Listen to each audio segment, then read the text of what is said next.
Buenos días a todas y todos. Una gran satisfacción de estar junto con todos nuestros colaboradores a partir de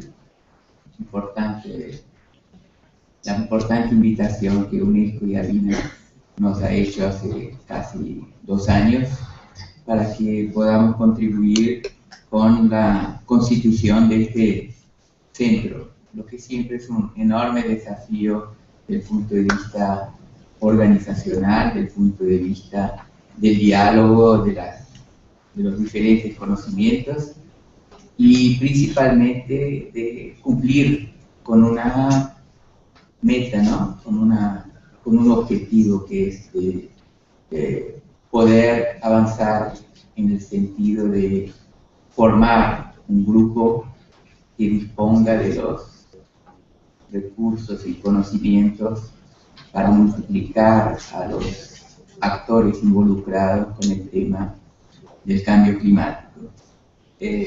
Yo comienzo colocando una pequeña provocación en el sentido de decir que no podemos ignorar que vivimos en una sociedad de riesgo, ¿no? Que también no podemos ignorar que hacemos parte de lo que, desde el punto de vista de las ciencias geológicas o físico-químicas, no está clasificado como un periodo de la historia del planeta, pero estamos en el antropoceno, ¿no? Lo que significa que, de cierta forma, asumimos, y creo que los datos del IPCC ya nos indican, que desde la revolución industrial, la sociedad humana ha tenido una enorme interferencia en los procesos geofísico-químicos. Los datos muestran que la gran mayoría de los cientistas están de acuerdo. Ahora, los medios de comunicación muchas veces se utilizan de los negacionistas para hacernos creer que no es así. Pero estamos aquí y somos parte en este grupo y tantos otros que se multiplican, y como ha comentado los que me antecedieron, traer la importancia de la relación entre la ciencia, la política y el desarrollo sostenible. Al mismo tiempo, hacemos parte aquí de un proceso de reflexividad, porque la sociedad ha creado los problemas y al mismo tiempo segmentos de la sociedad están conscientes de los problemas que han sido creados y de la necesidad de darles respuestas. Al mismo tiempo, creamos aquí un conjunto de sinergias entre actores que muchas veces trabajan con cierta desconfianza, pero que cada vez tienen que ser más unidos y más articulados. Y al mismo tiempo, tenemos que pensar cada vez más en el papel que tenemos en las universidades de no quedarnos restringidos a nuestros espacios, pero multiplicar. O sea, el conocimiento tiene que ser multiplicado.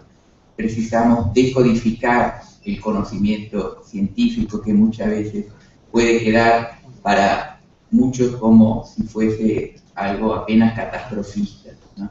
Y la decisión principal es aumentar la cooperación, la solidaridad y principalmente entender que hoy, en la medida en que la cuestión del riesgo siempre está asociada al tema de las catástrofes, tenemos que mirar que el riesgo es hoy día una condición humana en el siglo XXI. La sociedad, esperamos que cada vez esté más ocupada debatiendo, previniendo y gestionando los riesgos que ella misma produce. Y en este sentido es importante de observar que ninguna nación puede tratar sola problemas de alcance global, y que esto refuerza un proceso de democratización del acceso al conocimiento y de las respuestas que tienen que ser dadas, a través justamente de lo que estamos haciendo aquí, una conexión entre fronteras, entre actores, que si no tuviésemos aquellos que nos movilizan, ¿no? En el caso UNESCO y ABINA, no estaríamos hablando entre nosotros, no estaríamos conectándonos, no estaríamos dialogando. O sea, es importante que miremos justamente la distinción clave entre riesgo y catástrofe. Riesgo no significa catástrofe. El riesgo significa la anticipación de la catástrofe. Los riesgos existen en un estado permanente de virtualidad y solo se convierten en concretos en el momento en que son anticipados. Los riesgos no son reales, se están convirtiendo en reales. Y en el momento en que los riesgos se convierten en reales, dejan de ser riesgos para convertirse en catástrofes.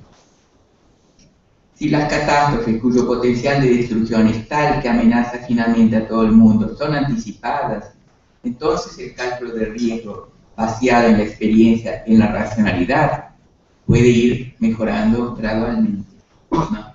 Y observamos que justamente en la medida en que nos localizamos en este contexto del antropoceno, la presión sobre los recursos naturales, el caso del tema del agua, por ejemplo, demandan respuestas.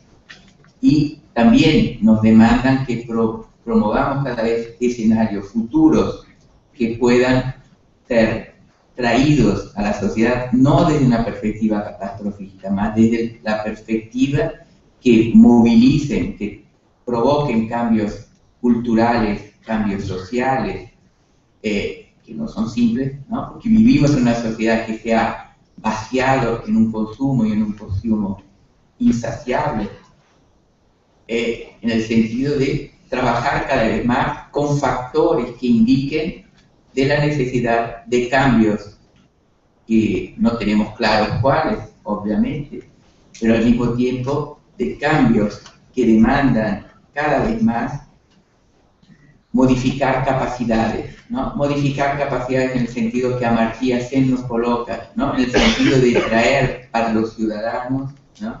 Para traer para las comunidades, para las organizaciones y los gobiernos, de adaptarse a diferentes impactos, lo que representa una situación crítica que demanda soluciones para ajustarse a cambios a través de aprendizajes y flexibilidades que garantan esta palabra que ahora se ha vuelto cada vez más común, resiliencia, que antes era una palabra básicamente del campo de conocimiento de los ecólogos, y ahora nosotros nos hemos vuelto todos experts y hablamos en la palabra resiliencia, ¿no? Y creo que esto es importante, porque ya demuestra exactamente la capacidad que estamos teniendo de observar que si esta palabra no se vuelve una palabra central en nuestro vocabulario, no estaremos comprendiendo exactamente lo que significa sobrevivir, lo que significa garantir posibilidades concretas de responder a cuestiones que nos colocan en un contexto en el cual otras dos palabras se han vuelto también estratégicas: complejidad e incertidumbre. No podemos escapar de ellas, ¿no? Son palabras fundamentales. De otro lado, es importantísimo que miremos cómo las formas actuales de gestión se han mostrado en general insuficientes para gerenciar estos nuevos desafíos y promover y multiplicar formas innovadoras y adaptativas de gobernanza. En general, lo que observamos es que las tragedias son anunciadas, las tragedias ocurren y tenemos una enorme dificultad de enfrentarlas. Hay sociedades que conviven más con eso porque están constantemente amenazadas por cuestiones, digamos, asociadas al tema clima, no al cambio climático, ¿no? Las sociedades que están amenazadas constantemente por tufones, no me sale la palabra portugués, mi español y portugués, huracanes, ¿no? Pero de cualquier manera hoy estamos cada vez más amenazados por algo que también es nuevo, que son los eventos extremos, y cuánto esto influye en la forma de organización de la sociedad, en la capacidad de fortalecer todos los mecanismos de infraestructura y de respuestas que pueden darse tanto en el campo de las ciudades, que en nuestro planeta se está urbanizando cada vez más, y América Latina es un claro ejemplo de este proceso, ya que tal vez seamos dentro de los países, dentro de las regiones en desarrollo, las que están más avanzadas desde el punto de vista de la urbanización y de lo que esto implica desde el punto de vista de organización y movilización social. En este contexto, las decisiones regionales, nacionales y locales de adaptación y mitigación, y destaco que, de cierta manera, si uno mira el status quo planetario por causa de los no diálogos planetarios entre los gestores planetarios, ¿no?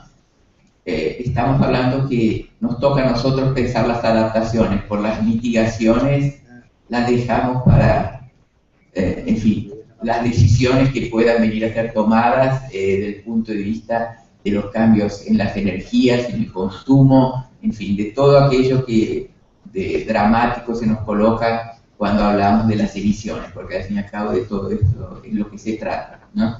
Entonces, si miramos el tema de la adaptación, es claro que nosotros, la sociedad de los humanos, a partir de las experiencias, a partir de la creatividad y a partir de la innovación, podemos avanzar cada vez más. Y el centro se coloca justamente como una de sus misiones, como su misión fundamental, es de traer el expertise, el conocimiento de la producción científica y de las diferentes articulaciones con el mercado y con los gobiernos, ¿no?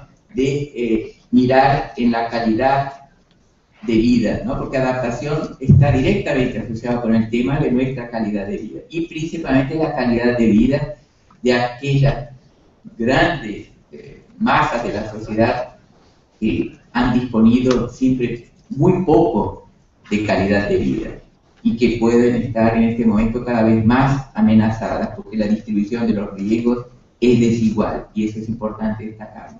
Y al mismo tiempo mostrar cuánto al hablar de cambios climáticos no podemos desconsiderar las necesidades del desarrollo, la competitividad económica y las diferentes oportunidades de innovación. O sea, hablar de las relaciones entre los desafíos de una sociedad en cuanto a los temas de su organización social frente a las cuestiones tecnológicas y obviamente refuerzos también del tema del desarrollo.